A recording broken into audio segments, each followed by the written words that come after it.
La palabra de Dios es luz que hoy nos alumbra, hoy alumbra los entendimientos. La Biblia dice que el Dios de este siglo cegó el entendimiento, pero que para esto apareció el Hijo de Dios, ¿verdad? Para deshacer todas las obras del diablo. La palabra puede santificarte. Envió su palabra y lo sanó. Puede sanarnos. El alma, el corazón, el cuerpo, la mente, la voluntad. Si nos tomamos este pan, nos comemos este pan de vida, nos tomamos esta agua limpia de la palabra, si en ella nos metemos, seremos limpiados y santificados. La palabra de Dios es luz. Quiero con ustedes hablar un tema interesante, creo que es muy interesante y muy apropiado. Y leeremos una parte del profeta Jeremías que se encuentra en el capítulo 29 y vamos a ver un tema que se llama los procesos y los propósitos. Y vamos a ver el capítulo 29. Cuenta la historia bíblica que hubo una época en la que el pueblo de Dios estaba bien descarriado. Habían salido de la esclavitud, ya se habían establecido, ya tenían décadas en la ciudad, cada quien en su territorio, habían sembrado, habían establecido riquezas y propiedades y se habían ensanchado y se habían multiplicado. Y en ese progreso, en esa prosperidad, en esa alegría, empezaron en una decadencia espiritual que después se tornó muy seria y muy comprometedora y a los ojos de Dios inadmisible. Dios había prometido ser su protector, su proveedor, y se reveló al pueblo de Israel de diferentes formas y con diferentes nombres. Dios se manifestó y les daba algunos nombres que tienen un significado que habla de los singulares atributos del Dios en el que hemos creído. Entonces se les reveló como Jehová Jireh, el Dios de toda provisión, como Jehová Rafa, el Dios de nuestra sanidad, ¿no? Como Jehová Tsidkenu, el Dios de los ejércitos de Israel, como el que iba a pelear con ellos, como Jehová Nisi, el Dios que levantaría bandera por ellos, y otros nombres. Dios había prometido todo esto y ellos estaban gozando de esas cosas, pero en medio de esto empieza un apartarse y un descarrío y un emparentar con las naciones vecinas y volverse a sus idolatrías abominables y a sus prácticas detestables. Y Dios miró desde los cielos. Y el que había prometido protegerlos, librarlos, darles cosechas superabundantes, defenderlos, ahora se mantenía observando los sucesos sin intervenir a su favor y de alguna manera permitiendo cosas para ellos inesperadas, imposibles, pues contaban con sus promesas. Aquí comienza esta historia que hablará de procesos y propósitos que el pueblo de Dios tenemos que vivir. Fueron llevados cautivos por el rey Nabucodonosor, que los conquistó a Judá, el reino del sur. El reino estaba dividido en dos, y el reino del sur, Judá, fue conquistado por el rey Nabucodonosor. Fueron llevados cautivos por Nabucodonosor a Babilonia el rey Jeconías, que era el rey de Judá en ese entonces. La reina madre, dicen algunas traducciones, los dignatarios de la corte, los jefes de las tribus y los obreros calificados, quienes fueron llevados en el exilio a Babilonia. Llega el rey Nabucodonosor con sus ejércitos, con su poderío económico, y conquista a una nación que tenía un Dios poderoso, que había mostrado su fuerza y su gloria, que les había dado un David, ahora un Salomón. Ahora una nación extranjera venía y los sometía y se llevaba sus principales, sometió al rey, se lo llevó en el exilio, fueron exiliados. Ahora un montón de gente, vamos para allá, para oprimirles. Fueron llevados el reino del sur, cautivos ahora eran la cautividad de Babilonia, del reino babilónico, cautivos por Nabucodonosor a Babilonia. El rey Jeconías, el rey del sur, la reina, los dignatarios de la corte, los jefes de las tribus y los obreros calificados. Entonces, ante estos hechos, pues se encontraron desconcertados, tristes, enojados, frustrados, porque siendo una nación poderosa, libre y protegida por Dios de maneras tan sobrenaturales y conocidas por las naciones cercanas, ahora eran solamente una nación de cautivos oprimidos por un reino extranjero. Para entonces, el profeta de esos tiempos era Jeremías. La Biblia lo llama el profeta llorón, porque cada vez que profetizaba algo malo lloraba, ¿no? Siempre estaba llorando, así que la Biblia lo llama el profeta llorón. Y el profeta llorón viene delante de Dios ante los hechos.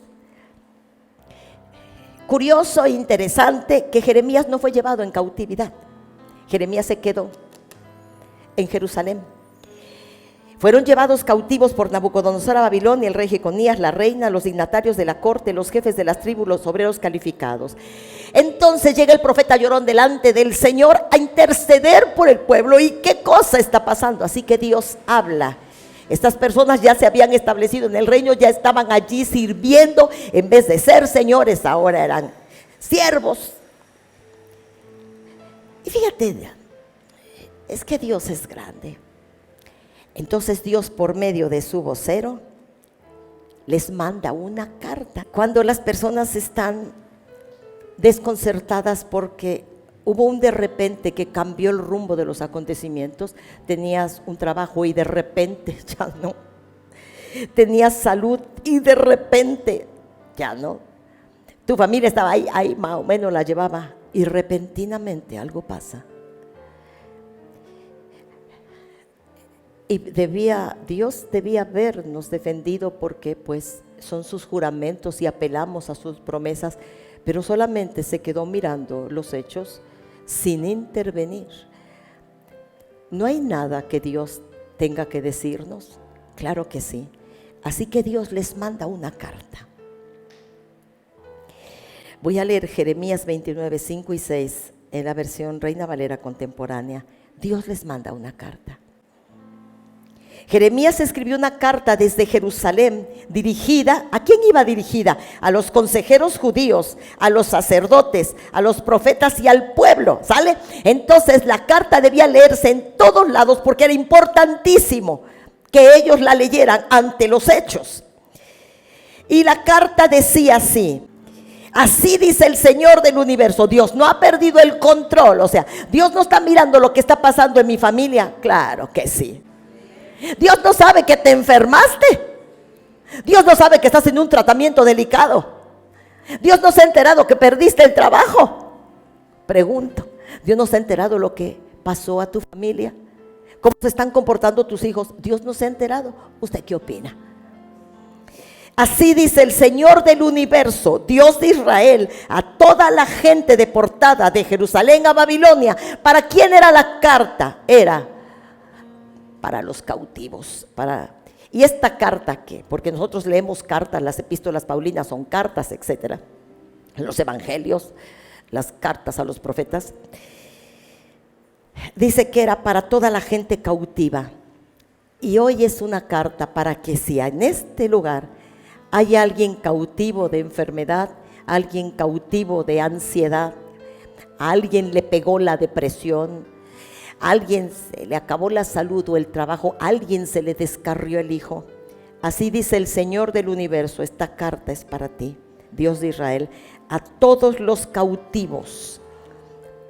Dice así el Señor: construyan casas y habítenlas, planten huertos y coman de su fruto, que sus hijos e hijas se casen y tengan hijos, no se reduzcan en número, procuren la paz de la ciudad a la cual permití que fueran llevados y rueguen al Señor por ella.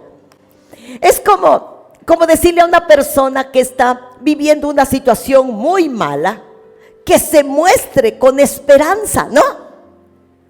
Que se comporte como que tiene un Dios que está mirando lo que está aconteciendo. Había una razón por la cual el reino del sur había sido llevado en cautividad. Ellos se habían descarriado, habían abandonado a Dios y empezaban a tener las prácticas de las naciones. Estaban siendo capaces de tener unas prácticas de abominables idolatrías a sus hijos pequeños, porque habían emparentado con otras naciones muy paganas. A sus hijos pequeños, una de las prácticas paganas era que un hijo pequeño, al consagrarlo a esa religión, era pasado por el fuego. O sea, un niño lo quemaban. En los árboles frondosos que Dios les había concedido, habían esculpido abominables imágenes y ahora rendían culto a otros dioses. Dios los saca de su confort, de su abundancia. Dios permite que sean llevados en cautividad. Pero cuando están en esa triste condición, Dios les manda una carta: construyan casas y habítenlas, planten huertos y coman de su fruto, que sus hijos e hijas se casen entre ellos, claro, y tengan hijos, no se reduzcan en número, procuren la paz del lugar donde ustedes están viviendo y oren a Dios. Ahorita les voy a explicar por qué Dios dice esto, pero esta parte de la Biblia vino a mí, y esta enseñanza que el Señor me dijo que yo les compartiera, que para mí fue de un grandísimo provecho, espero que lo sea para ti. Lo será, porque la palabra de Dios no vuelve vacía. Yo estaba, yo bajo en las mañanas a mi sala, y allí en un sillón yo oro, ¿no? Entonces yo bajé y me senté en ese sillón en el que siempre estoy, y en las mañanas, y prendí la lámpara y puse mis cosas. Pero cuando estaba allí, empecé a mirar a mi alrededor y yo me conmoví mucho y muchos recuerdos vinieron a mi cabeza. Por eso voy a predicarles esto. Entonces me acordé de años atrás, mi situación personal, nuestra situación familiar. Y es que ahora que fue el día de las mamás, nuestra hija Yareli me regaló un hermoso frutero para ponerlo en el centro de mi comedor. Y mi esposo me compró unas flores y una base porque a mí me gustó un arreglo floral y yo lo quise hacer con mi estilo. Entonces fuimos y compramos todo y lo puse en el centro de mi desayunador. Nuestra hija Zaret nos regaló un mueble bonito que quise poner junto al desayunador. Y entonces estaba mirando y pensaba que mi casa me gusta mucho, hermanos, que disfruto mucho estar allí, que me gusta que tenga flores y unas figuras de porcelana fría que he hecho muchísimas. Y cuando subí a la recámara estaba la sobrecama y bien bonita, rosadita, junto a nuestra cama, un buró con un florero y el tocador. Y yo veía todo eso. Y le di a Dios tantas gracias porque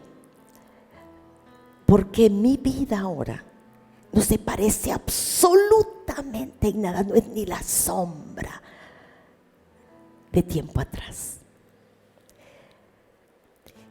Miré cómo nuestra hija compró eso y nuestros hijos nos bendicen. En ese entonces eran solo unos estudiantes. Como no teníamos a Jesús y yo había sido una hija tan rebelde y tan desobediente y deshonré a mis padres, igual que mi esposo, obviamente no nos iba a ir bien, claro, porque la paga del pecado es muerte, ¿verdad? Y lo que el hombre sembrar, eso recogerá, obvio. No me podía estar yendo bien para nada. Pero yo vengo, fíjense, amados, fíjense, les voy a contar porque esto tiene sentido, lo que yo les voy a decir tiene sentido, tendrá sentido en tu vida hoy. Yo procedo de una familia donde a mi papá le gustaba mucho arreglar la casa y a la entrada de nuestra casa había un inmenso pino grandísimo que mi papá llenaba de foquitos. Y él barría la casa y cocinaba y mandaba arreglar muchas cosas.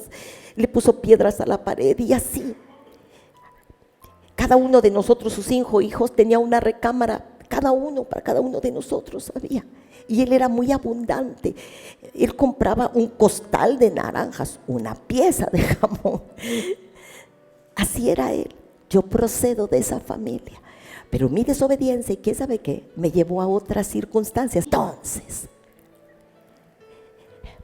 vivíamos en una casa de inicio que era como larguita, una puerta y la sala, la recámara y la cocina pegada con el baño y un pequeño patiecito así, ¿no? Pero teníamos nuestros 2 hijos y entonces yo quería separar porque yo vengo de una familia, las recámaras y todo eso así, que puse un mueble chueco y no quedó bien y luego nos cambiamos aquí, venimos para acá, pero la casa no tenía divisiones y yo puse unas cortinas y otra cortina, ni eran cortinas, eran como telas así, total que yo trataba de arreglar y mis hijos le pusieron a mi casa la casa de las cortinas, ¿no? Recordaba que tenía un mueble grande en la sala. Ay, hermano, yo estaba muy conmovida cuando Dios me hablaba. Había un mueble en nuestra sala que no tenía una pata y tenía una tabla abajo. Pero esa mañana yo estaba en la sala mirando el frutero, el comedor, esa sala tan bonita, una pantalla grande. Me fui a traer mi clásico té o cafecito y estaban unas flores bien bonitas en mi desayunador.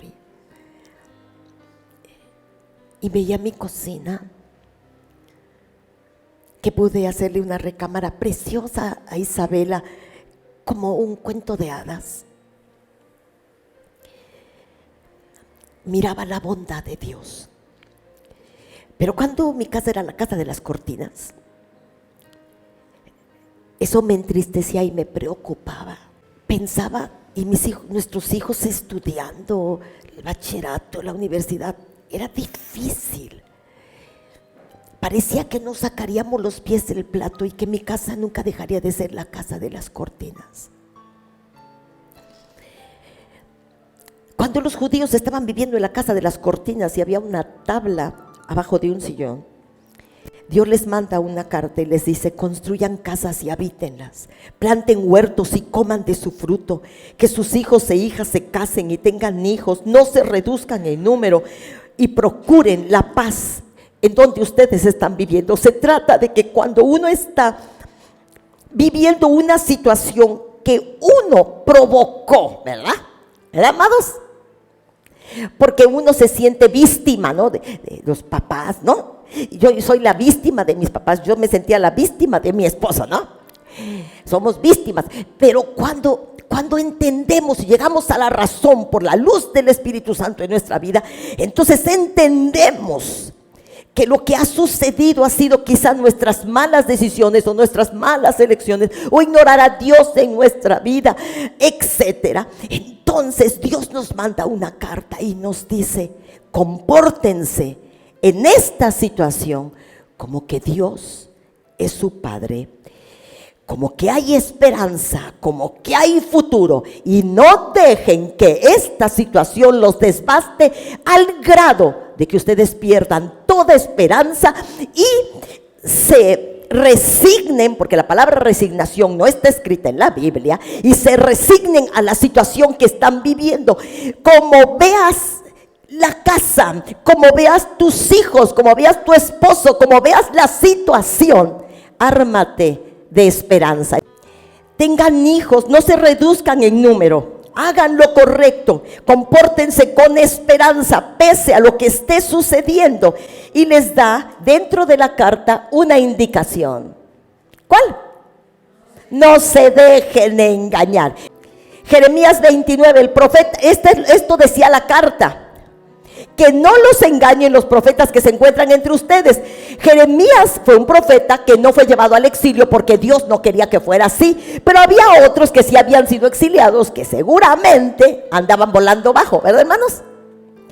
Que no los engañen los profetas que se encuentran entre ustedes, ni sus adivinos, la adivinación no venía de Dios, ni hagan caso de los sueños que ustedes mismos tengan. La crisis puede llevarte al límite y el diablo aprovecharse de tu estado de ánimo para que tomes decisiones arrebatadas, para que te comportes como, ay ya, esto no tiene esperanza, no tiene caso luchar, pues ya, entonces voy a darle vuelvo a la hilacha, ¿no? A lo mejor tus ojos ven esto no tiene remedio. El Dios que podía defenderlos no los estaba defendiendo, así que ellos estaban cautivos en un reino extranjero y opresor. Estaban viviendo allí, pero Dios les dijo, compórtense como que hay esperanza. Y quiero decirles un texto que no está aquí. Dios no se enoja para siempre. Dios no se enoja para siempre. Y dice que no para siempre retendrá el castigo. ¿Sale? Entonces, ni lo que ustedes tengan en su propio corazón. Si hay alguien aquí que está viviendo una crisis, el Señor manda una carta y dice, no te dejes engañar. Que no te engañe tu corazón, que no te engañen las noticias, que no te engañen las circunstancias. Ni aunque sueñes algunas pesadillas medio raras y pienses que te habló el Señor, no te dejes engañar. Dios está hablando. Así que esta carta sigue diciendo, Dios tiene un tiempo establecido. Esto dice el Señor, no lo que dice tu corazón, no lo que dicen los adivinos, ni no lo que dicen los falsos profetas, porque luego cuando estamos en una situación mala, queremos oír lo que queremos oír y entonces oímos lo que no nos conviene. Esto dice el Señor. Ustedes permanecerán en Babilonia durante 70 años, pero entonces yo vendré y cumpliré las cosas buenas que les prometí. Para depurarse, para arrepentirse, para volverse a Dios, para hacer lo correcto habría un tiempo. Abajo del cielo todo tiene su tiempo y todo lo que se quiere debajo del cielo tiene su momento. En el Nuevo Testamento encontramos que es un breve momento. Aquí eran unos años. No muchos años para ti ni para mí. Yo estoy hablando de los años pasados, de mi propia experiencia cuando yo estaba en la sala y Dios me estaba haciendo mirar las cosas. Porque a veces estás bendecido y estás disfrutando la bendición y como que no te enteras que estás siendo bendecido. Como que se pone un cliente más y tú tienes un salario más y dices, ay, qué bien, ¿no? Pero como que no te estás enterando que estás siendo bendecido. Entonces Dios prometió llevarnos de gloria en gloria y de poder en poder y llevarnos en triunfo. Yo te hablo de años atrás y después el Señor, en la medida de mi consagración, de mi obediencia, de mi arrepentimiento, me fue llevando paso a pasito. Así que fuimos logrando cosas. Nuestros hijos salieron de la escuela y se establecieron en una familia. Los nietos empezaron a crecer y a llenarnos de alegría el corazón. La casa empezó a cambiar.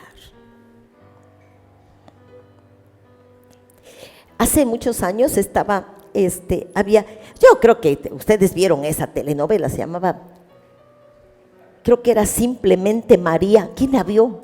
Eso ya de muchos años. Pero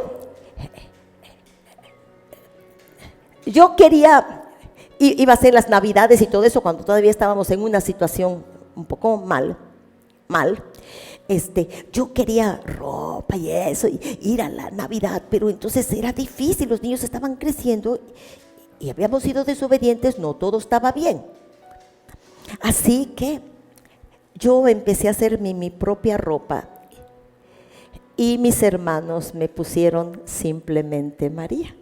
Y yo ahorita me estoy riendo, pero cuando me dijeron así, lloré a mares. Me sentía muy triste, hasta ya ni fui las siguientes fiestas. Porque me decían, ay, tu vestido, ay, yo me lo hice. Y después me dijeron simplemente María, ¿no? Fue un tiempo. Pero ahora, en este año, han pasado años así como pero ahora me llevaron de compras. Puedo ir y comprar el mandado. Puedo ir a un viaje. Más si mis hijos trabajan en viajes. Puedo escoger un hotel, total que ellos saben todo lo de los hoteles. Y tienen alianzas con los hoteles, convenios. Quiero decirles que lo que estás pasando es un tiempo. Es un tiempo. Yo no podía mirar al futuro porque estaba envuelta en esa situación, pero el Señor nos manda a mirar hacia el futuro y les dijo, construyan casas y vivan, planten y coman de allí. No se den a la pena, a la desgracia, a la desolación. Ya lo perdí, pues ya la desgracia, ya me dejo que el diablo me haga tiritas. No hagas eso. Ya así vivo, ya ni modo, así viviré por el resto de mis días. ¿No estás pensando en tus hijos? Que si nosotros nos hubiéramos dado a la pena, a la desgracia, y yo a la depresión, porque los melancólicos somos depresivos, me hubiera yo hundido en una depresión, no hubiera visto a mis hijas casarse con buenos hombres y nunca jamás hubiera visto a mis nietos adorando al Señor desde el altar. No hubiera visto a mi esposo sentado en la iglesia y levantarse a las 5 de la mañana, los 365 días del año, para venir a la oración. Si yo me hubiera dado a la pena, amados. O al descarrío, ¿no? Mi esposo era infiel, pues yo también, ¿no? Él no le echa ganas, pues yo menos, ¿no? Pero el Señor dice, construyan casas, habítenlas, planten, tengan ilusión, tengan entusiasmo, sigan luchando como si las cosas estuvieran perfectas, porque esto no es para siempre. Amén, amados. Entonces no hagan caso de lo que oigan, ni de lo que vean, no tanto caso. Y entonces dice, porque yo vendré y cumpliré las cosas buenas que les prometí. ¿Alguien se ha afianzado de alguna promesa, ha abrazado alguna promesa del Señor y la hizo suya? ¿Quién está abrazando una promesa? Me acuerdo que, a lo mejor hoy es un día de familia, pero me acuerdo que cuando las cosas no estaban bien en mi casa y yo me acababa de convertir al Evangelio de Jesucristo con todo mi corazón, entonces mi papá veía pues que nosotros no estábamos bien y que yo sufría un poco, ¿no? Y entonces fue a visitarme, habló conmigo y dijo, ya deja esta vida, deja esta situación, vente a la casa de nuevo, tráete a tus hijos, te voy a poner un negocio, lucha y sal adelante, deja eso. Pero yo fui a la iglesia y ese día el predicador dijo, si crees en Jesucristo, serás salvo tú y toda tu casa. De allí me agarré, mis hermanos. Mi papá tenía las mejores intenciones, solo que en ese tiempo no era cristiano. Gracias a Dios se convirtió y se bautizó. Pero él quería hacerme bien, solo que no sabía Pero yo ya estaba cambiando, conociendo al Señor, y aunque mi vida no era la mejor en ese entonces, el Señor dio una promesa. Y que me agarro de allí, mi hermano. La situación estaba ardiente, estaba triste, no era fácil. Con mis hermanos y con mis padres no tenían nada de fácil. Mis hijos creciendo entre sus primos hermanos que vivían tan diferente, no tenían nada de fácil. Pero había una promesa, mi amado. Y Dios es fiel y es justo. Amén. Él es fiel. Dice que no se acorta su brazo para salvar. Así que podemos pensar, Dios mismo tiene planes. Di al de junto, hay planes, Dios tiene planes. ¿Nunca te has puesto a hacer planes con alguien? Cuando vamos a tener un evento, algo así, planes con tus hijos. Ay, vamos a la cena de Navidad. Ay, vamos a hacer este evento. Y las mujeres, madres de las jóvenes de Exaltarte, se hacen planes. ¿Cuál va a ser el nuevo atuendo? ¿Y cómo le vamos a hacer? Hay planes. Planes para la fiesta del Pentecostés. Planes para el día del niño y de la madre. Y ahorita están los planes para el día del padre. No se sientan que a ustedes no les toca, hermanos. Hay planes para el día del padre. Dios hace planes y en su plan está tu nombre y tu familia. Así que Dios les manda a dar a conocer cuál era su plan. Porque yo sé muy bien, o sea, no a medias, yo sé muy bien, dice el Señor, los planes que tengo para ustedes, planes de bienestar y no de calamidad, a fin de darles un futuro y una esperanza. ¿Sale? Dice la Biblia, yo sé muy bien los planes que tengo para ustedes. Dice en la versión 1960, yo sé los pensamientos que tengo acerca de ustedes. Son pensamientos para su bien y no para su mal. Voy a darles un futuro y a concederles aquello que ustedes están esperando. Entonces, Dios tiene planes. Yo estaba en medio de esa situación con mis hijos y mi familia, pero Dios ya tenía un plan. Había un plan. Eso no era para siempre. Esa situación no era para siempre. Lo que estás viviendo no es para siempre. Cualquiera que sea tu preocupación y cualquiera que sea tu sueño, no lo abandones. Se supone que ellos Dios no quería que vivieran en cuevas, construyan casas. Dios no quería que se dieran a pedir limosna, siembren. Que en medio de una situación crítica, si una persona está padeciendo una enfermedad, no se resigne a la muerte. La Biblia no habla la palabra resignación, ¿sale? Y si hay un hijo descarriado, cree en Jesucristo, serás salvo tú y tu casa. Pero el Salmo 137 nos cuenta algunas circunstancias que sucedieron en esos momentos, cuando la falta de esperanza triunfa. Sobre los sauces, sobre los árboles que había en la ciudad de Babilonia, dijeron algunos judíos del reino, sobre los sauces que había en la ciudad colgamos nuestros instrumentos de música con los que hacíamos cultos y adorábamos al Señor, colgamos nuestras arpas. Los que nos tenían cautivos, los que eran nuestros vecinos, estaban por allí, nuestros vecinos y conocidos, nos pedían que cantáramos, nos pedían estar contentos porque ellos nos habían oído antes. Y nos decían, canten algunos de los cánticos de Sión. Los vecinos se los pedían. Los babilonios les pedían que tuvieran un culto de alabanza en sus casas o en una plaza pública. Así que a esto respondieron los judíos, ¿cómo cantaremos cántico de Jehová en tierra de extraños? Como quien tiene una enfermedad, como quien tiene un problema, como quien está pasando por una situación y viene al templo, ni canta, ni nada, va al baño un montón de veces, está cabeceando en la palabra, pierde interés y pierde fuerza.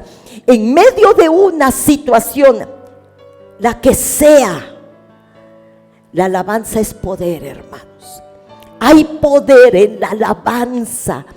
Y la alabanza desata una unción que pudre yugos. La Biblia dice, es a causa de esta unción que se pudrirán los yugos de tu pensamiento. Los yugos es una cosa así que pone a dos animales juntos y los forza a ir juntos en el camino. Los somete. Dios dice, la gente les decía, ¿por qué no cantan sus cánticos? ¿Por qué no están cantando? Porque ya no se oye la música en tu casa. Porque ya no sales con una Biblia bajo el brazo, porque ya no sales entre semana, o porque no te levantas temprano y corres hacia la iglesia. Antes te veíamos hacer eso. Y entonces el cristiano contesta, ay, yo ya no voy a hacer nada de eso, estoy viviendo una vida tan mala que he renunciado.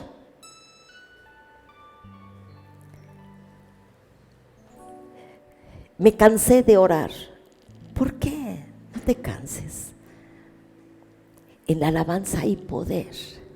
Hay personas que hasta les cuesta abrir la boca para cantar. La Biblia dice que a los justos y a los santos les es hermosa la alabanza, ¿no? Entonces, en medio de la tribulación, a lo mejor no estés danzando, chiflando y echando maromas, pero sí estás levantando las manos y declarando lo que el canto está diciendo. ¿A poco no, amados? Sí, en medio de cualquier situación y circunstancia, a veces no es familiar, pudiera ser eclesiástica, pudiera ser que no te sientes bien, que te has sentido mal últimamente, que te está faltando la fe, lo que sea. En medio de la alabanza y poder, estas personas le pedían a los judíos, ¿cómo? Cántenos algunos de los cánticos de Sión. ¿Cómo cantaremos cántico de Jehová en tierra de extraños? ¿Cómo voy a cantar alabanza si estoy viviendo lo que estoy viviendo? Hazlo. Hazlo. No dijo el Señor, tengan ánimo y compórtense como que hay esperanza. Ustedes alguna vez, no sé si me observen algunos y otros no, ustedes en los años que me conocen, en los meses o en las semanas que tienen aquí en esta iglesia, ustedes algún día me han visto sin cantar, sentada y con cara larga en algún culto. Sean sinceros, muy sinceros, hermanos. Entonces no tengo problemas, no tengo luchas. ¿Usted qué opina? No me enfermo, no tengo problemas. Todo en mi vida es perfecto. Miren, hermanos, yo tengo mis problemas y los de ustedes. Tengo más problemas que cualquier persona que está aquí. Porque nosotros tenemos nuestros problemas de familia, internos, como personas, como familia, y problemas que no son nuestros, pero que son problemas. ¿Eso me impide cantar? No. ¿Eso me impide orar? Menos, ¿no? ¿Eso me impide venir corriendo? Nunca. ¿Eso me impide dormirme en la palabra? No, porque envió su palabra y los sanó y los libró de la ruina, ¿no? Porque la palabra es viva y es eficaz, es medicina a los huesos, ¿no dice la Biblia? Entonces, ellos decían cómo cantar cánticos a Jehová en tierra de extraños, pero no. Aprendemos muchas cosas. En mi proceso aprendí qué difícil es tener, mi papá era muy trabajador, y recibir es muy fácil. Salir a luchar y obtenerlo es diferente. Aprendí a valorar, ¿no? En mi proceso, yo estaba muy acostumbrada porque mi papá era muy abundante, porque nuestra casa estaba bonita, porque yo iba a una escuela particular. Estaba muy acostumbrada. Cuando salí de allí, entendí a las personas que no tienen todas las cosas y a quienes sufren carencias, soledad, frustración o necesidades. Las muchachas que dicen, ya me voy de la casa, ya no quiero estar aquí, y se van, me voy con mi amiga, ¿no? Y luego se dan cuenta que no hay nada como tu casa, y no hay nadie como tus padres, ¿no? Aprendemos. Así que todos los procesos, iglesia, tienen un propósito, porque a los que amamos a Dios, todo nos ayuda bien. Todo. Creo que nunca, de no haber pasado este proceso y estas situaciones, creo que nunca hubiera bajado a la sala de mi casa y mirar y decir, ay, mi casa está bonita, gracias Señor, gracias. Faltan muchas cosas, hay que componer muchas cosas, pero lo disfruto tanto. La casa de las cortinas ya no existe. Así que en el proceso hay un propósito, dice la Biblia. Esto está En Primera de Pedro 5, ¿sale? Hablando el apóstol Pedro, por la inspiración del Espíritu Santo. Y el Dios de toda gracia, quiere decir el Dios que nos favorece, el Dios que nos ayuda, que en Cristo Jesús nos llamó a gloria eterna, no nos llamó a la desgracia, no nos llamó para irnos al infierno, nos llamó para su gloria eterna. Ese mismo Dios los perfeccionará, los afirmará, los fortalecerá y establecerá después de un breve sufrimiento. Los afirmará, ya no vamos a hacer a que cualquier viento nos lleva. Nos fortalecerá, lo que no te mata te hace más fuerte. Te afirmará en el reino de Dios y te establecerá como un hijo, hija suya, después de un sufrimiento breve. Ahora, ¿qué sigue? El profeta Isaías les anuncia, capítulo 51 de Isaías, Dios siempre trae consuelo. A veces nosotros queremos consolar a las personas con palabras. Yo creo que las palabras no consuelan tanto. Es difícil consolar a alguien con palabras. ¿Cuál es la consolación que Dios nos da? Dios nos da palabras para que nos agarremos de las palabras. La consolación de Dios va acompañada de hechos. Mira esto hermoso. Sin duda, el Señor consolará la iglesia, consolará sus ruinas, convertirá en un Edén su desierto, en huerto del Señor sus tierras secas. Sin duda el Señor consolará su iglesia, y su iglesia eres tú y soy yo. Consolará nuestras ruinas, convertirá en un Edén su desierto, en un huerto del Señor las tierras secas. Así que como lo que estamos viviendo, vivamos con esperanza. En este huerto, en este Edén, se encontrará alegría en Sión y regocijo, acción de gracias, música de salmos, lo que Dios nos ha pedido siempre en medio de la tribulación. Nunca falte la música, nunca falte la alegría, nunca falte el regocijo. Amén. El gozo del Señor es nuestra fuerza, amados. Seguimos. Préstenme atención, pueblo mío, dice el Señor. Óyeme, nación mía. Porque de mí, dice el Señor, saldrá la ley y mi justicia será para luz de las naciones. Qué bien, pero ahora ¿qué dice el Señor? Ya se acerca mi justicia, mi salvación está en camino.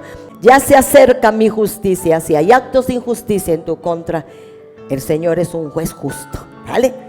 Mi salvación está en camino, así que yo lo recibo porque yo estoy esperando la salvación de uno de mis hijos. Y tú que estás esperando, también recíbelo.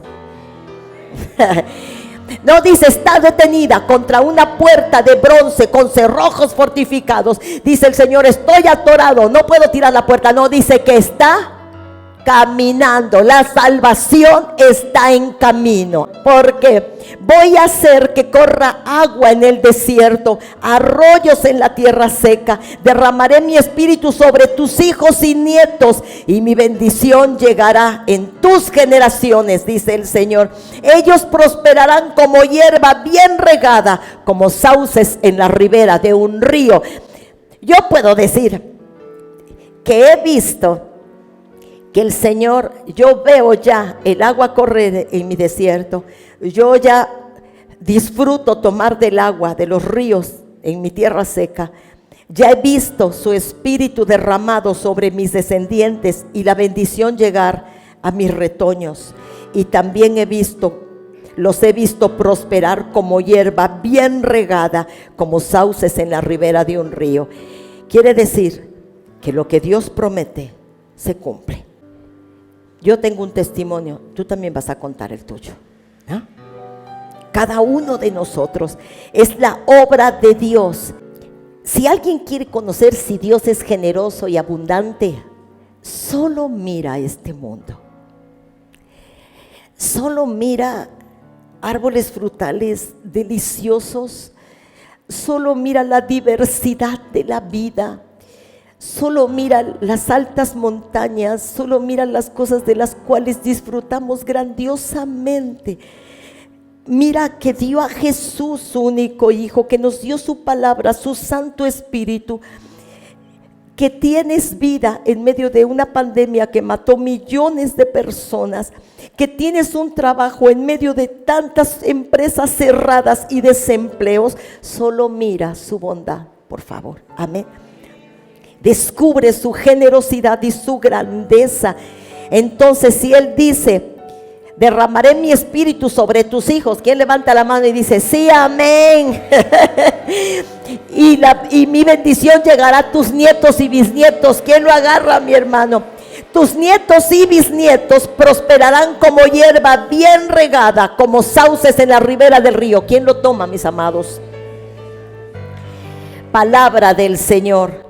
Entre tus hijos uno dirá, yo soy del Señor. Así lo creo, amado Dios. Otro se llamará descendiente de Jacob por sí mismo, y otro se grabará solito este tatuaje, si hay un tatuaje, dirá, soy propiedad del Señor, y añadirá el nombre de Israel al suyo propio. Amén. Todo esto es lo que esperamos y lo que Dios nos ha prometido. Así que vienen tiempos de la restitución del Señor. Regocíjate, dice el Señor, porque las lluvias que te envío son muestras de mi perdón. Una vez más vendrán las lluvias de otoño, además de las de primavera, siempre en la cantidad y los tiempos oportunos, dice el Señor. Las eras estarán de nuevo llenas de trigo, y habrá vino y aceite en abundancia. Y yo les restituiré las cosechas que las langostas, por mi permiso, se comieron. Ellas fueron como un gran ejército destructor que vino contra ti. Pero una vez más tendrás comida en abundancia. Entonces cantarás de alegría en mi honor, que yo soy el Señor tu Dios, porque haré por ti todo esto, y nunca más experimentarás desastre semejante a este. Nunca más mi pueblo será humillado. Amén. Estoy leyendo Joel 2. Regocíjense, iglesia, tierra deseable, regocijen el Señor su Dios, porque las lluvias que Él envía son muestras de su perdón. Una vez más vendrán las lluvias de otoño, además de las de primavera, siempre en cantidad y en los tiempos oportunos. Las eras estarán de nuevo llenas de trigo, y habrá vino y aceite en abundancia. Y yo les restituiré los años, los días y los meses en que las cosechas fueron devoradas por la langosta. Yo así lo permití. Así que, ¿qué es la restitución? Es como que lo que has perdido por los años se te devolverá. Aquello de que un día gozaste y ya no está, volverá. Por ejemplo, tu alegría, tu esperanza, tus sonrisas. Desentierren los sueños de los que se despidieron. Quiten las arpas que están colgadas en los sauces. Agárrenlas de nuevo. Hagan fiesta al Señor. Vivamos con esperanza, porque por fe vivirá el justo. ¿Sale? Así que en medio de una pandemia que se llevó a millones de personas, en medio de amenazas de guerras nucleares y de malas noticias, en medio de un calentamiento global y malas noticias de nuestros ecosistemas mundiales, en medio de muertes, crímenes y desapariciones, nosotros le cantamos al Rey de Gloria y miramos el futuro con esperanza.